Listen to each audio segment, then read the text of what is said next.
اس لیے نوجوانوں کو چاہیے کہ وہ اپنا عقیدہ جو ہے اس میں کسی قسم کا ابہام نہیں ہونا چاہیے جی، اس میں تفردات نہیں ہونے چاہیے، شذوذ نہیں ہونے چاہیے، ٹھیک ہے، شبہات نہیں ہونے شبہات چاہیے، نہیں ہونے آمیزش چاہیے، نہیں ہونی چاہیے کسی اور چیز کی، اعتدال نہیں ہونا چاہیے، ٹھیک ہے، اور اس کے لیے بہترین ہے کہ سلف صالحین کے ساتھ جڑا جائے۔ جب تک آپ سلف صالحین سے رہنمائی نہیں لیں گے تب تک آپ کا عقیدہ درست نہیں ہو سکتا۔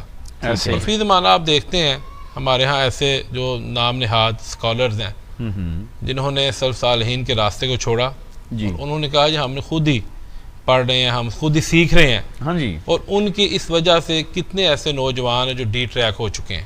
ایسے ہی ہے۔ جی بالکل، یہ بہت سینسٹیو چیز جو ہے جو آپ بیان کر رہے ہیں، اور بڑی میں سمجھتا ہوں کہ بڑی نکتے کی چیز ہے کہ علم بھی جو ہے نا وہ علم والوں سے براہ راست جب دیتے ہیں نا ہاں تو جی، اس کا بالکل۔ اثرات کچھ اور ہوتے ہیں۔